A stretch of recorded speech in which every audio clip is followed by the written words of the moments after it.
What's on, ladies and gentlemen? My name's Ross, I like games, and today I want to talk about the top 10 most expensive Digimon cards that you can pull from a pack. There are a whole bunch of promo Digimon cards that are quite a bit more expensive than any of these. There is only one card that's actually in here that would crack the top 10 if we included promo cards. We've got things like the Alternate Art War Greymon tournament promo, we've got the Omnimon Evolution Cup promo, etc., that are hard to get cards printed in extremely low numbers. So if we included promo cards and tournament prize cards, etc., this would be a very different list, and maybe one day I'll make that list. And if you want to see me make that list, let me know in the comment section. I'm sure I can sort something.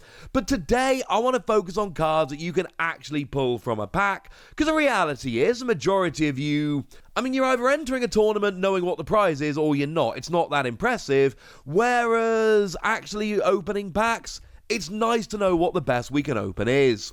Shout out before we get going to the Alternate Art BEELSTARDON from BT2, which is roughly a $30 card.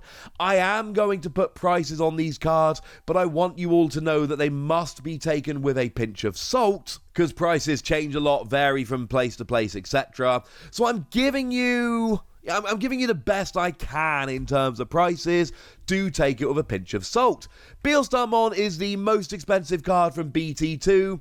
I don't want to split it up between Booster 1.0 and 1.5. I'm just going to stick to the BT 1, 2, 3, 4, 5, 6, etc. BT2 is the only set that doesn't actually get onto this list. BEELSTARDON comes in at $30, doesn't make it. I am sorry.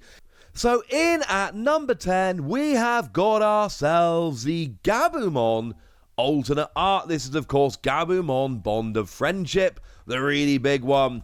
I do need to mention, though, and this is a very important thing, right now, especially with Double Diamond just launching in the US, it is slightly overinflated. So this list is a little bit heavier on Double Diamond than I would generally expect it to be moving forward, but as it stands at the moment, this is right. This is the actual value as it stands at the moment. Please be in mind that this is probably going to change in the future. BT6 is slightly overrepresented because it's the new set and the one that everyone's scrabbling. It's a current meta. It's got the new fancy decks. And Gabumon Bond of Friendship is one of those new fancy decks. Once per turn when you're attacking, if you've got a Tamer in play, you may unsuspend it. Use it twice, that's pretty good. And when you're attacking, you can return an opponent's level 5 or lower Digimon to the bottom of their deck, trashing all their Digivolution cards. But we've got ways to cheat this into play way faster than we would normally be able to do so. Matashida from the set is a great example of that. So yeah, playable card, popular Digimon, always going to be high. Now, I am giving values to these. I'm also putting Omnimon's ZWART Defeat Alternate Art at $50. I do just want to let you know that the values here, they are the best values I can come up with. I've tried very hard to get good values. I've done my best. Please take it with a pinch of salt. The values change a lot as we go. They'll be different in different places. So I've nominally given them a value, but see it as a rough guide rather than a guarantee. An Omnimon's ZWART Defeat is an alternate art of a secret rare, and that is what is going to permeate this list. Because you've got super rares and secret rares. Generally get 7 super rares and 2 secrets or alternate art in a box. However, an alternate art of a secret rare, that just pushes it up to the next level. An Omnimon's ZWART Defeat is a really good card. You can play it just for free as a security card. When you Digivolve, you delete a Tamer, and on deletion, you delete one of your opponent's Digimon. It's a really powerful card. It's a great security card. Sees play, alternate art secret rare. That explains it.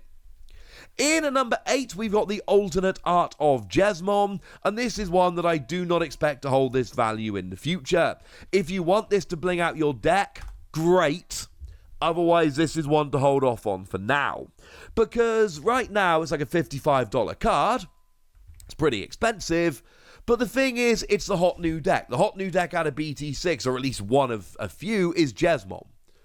And Jesmon probably isn't going to remain an amazing deck moving forward forever. And Jesmon is not a really popular Pokemon like something like Gabumon is. So yes, it's a great card now, but essentially buy it now to bling your deck, or wait till later when it's fallen out of favour if you want it for your binder.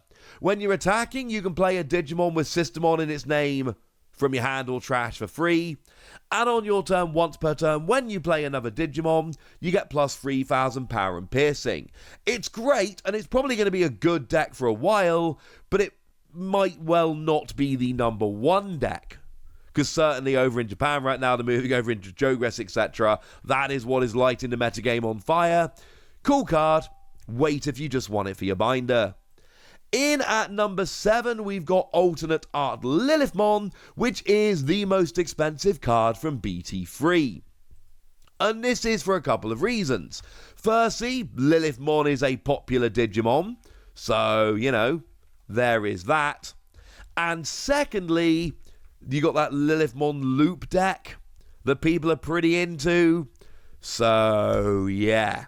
Incidentally, if you look at Booster 1.0 and Booster 1.5, you know, this LILLITBULON is in Booster 1.0, and the BEELSTARION I told you about is in Booster 1.0.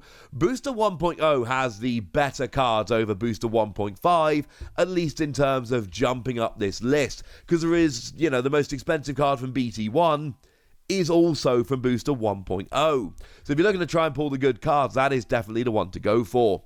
LILLITBULON, when you Digivolve, if you got 10 or more cards in your trash, you may return up to 2 purple option cards from your trash to your hand, and when you use an option card once per turn, you gain 2 memory. And people use this to loop cards around and play lots of option cards. It is an established archetype of a popular Digimon, and this is the alternate art version of it, and there we go. In at number 6, we've got the alternate art of Omnimon ZWART, and I kind of mentioned that the one before was the alternate art. It obviously wasn't, it was the regular art. This is a very good card, and it is a secret rare. So everything I said about before was true, incidentally. Everything I said was true, except that was not the alternate art version. This is. It's still an alternate art secret rare. It's still a very expensive card. This is just the cooler version of it, which is why it's above the other one. In at number 5, we've got another alternate art secret rare. It's LUCEDUON. And this is one that I do not, not for a second, I do not think that this one is going to fall in value anytime soon. Again, we got a secret rare and we got an alternate art, but this one is amazing. When you have 10 or more cards in your trash, you can play it as a 5-cost card, and it's got recovery +1, which is lovely. The thing is, we've got a million different cards out there that can actually play this for free. And that is a whole different proposition. So, yes, it's a cool card in and of itself, but we keep getting cards that can allow you to play this for free, and that's why this card is not going anywhere. In at number 4, we've got the regular BEELSTARION from BT6. But again, we are talking about a BT6 card here. We are talking about a card that's just come out. We're talking about a hyped card from a hyped new set. Now, it is a secret rare and it is a popular Digimon, so it's not like it's going to become some super cheap card in the very near future. But this is another one of those where it is probably getting a bit of a boost because it's in the set that's just come out. But when you play it from your hand, you can reduce its cost by 1 for each Three Musketeers Digimon card and each option card of a memory cost of 7 in your trash. No, there is not a limit here, so this could literally be free. And when you play, you return an option card of a memory cost of 7 from your trash to your hand, and then play an option card of a cost of 7 from your hand without paying. No, it doesn't need to be the same card. This is an extremely good card. It's very hyped. It's from the new set. It's a popular Digimon. It's a secret rare. That kind of explains it. In at number 3, we've got the alternate art Omnimon, and this is the most expensive card from BT1 from the very first set. And this is one that really shouldn't surprise you, like, even a little bit. This is one that you all should have been able to see coming a mile away.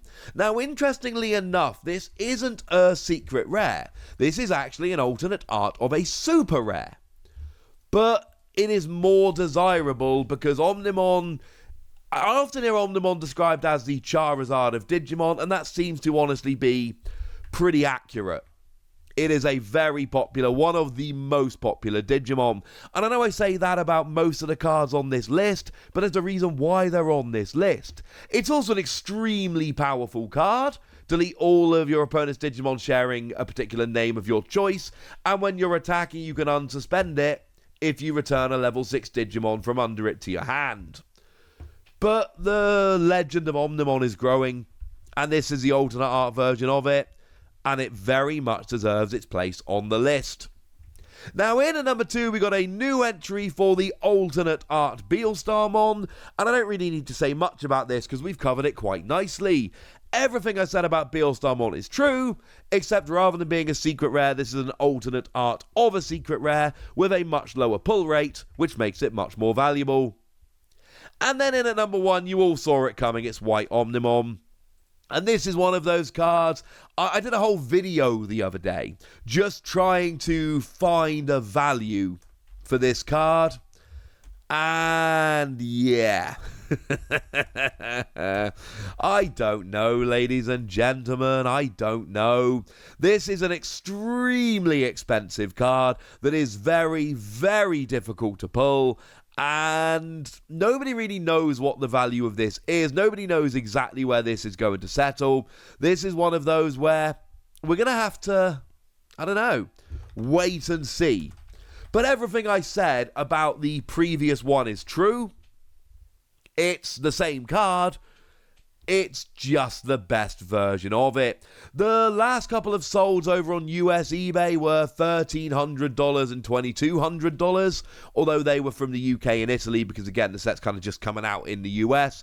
Maybe that's a fair representation of value. I don't really know. It's over $1,000, I'll tell you that much. This is a very expensive card. What I will say is people are going to keep pulling this card, and people are going to keep wanting to sell it.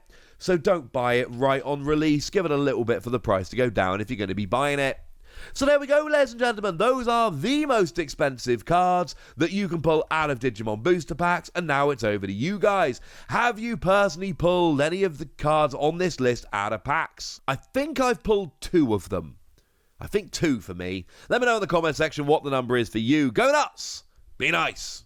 And then make sure you like this video, subscribe to this channel, follow me on Twitter at TheWarsy. That's where we talk Digimon and a whole bunch of other card games. And please do consider checking out patreon.com/PTCGradio, where you can support the channel, get some bonus podcasts and all kinds of fun things. But by far the most important thing, as always, look after yourselves till next time, would ya?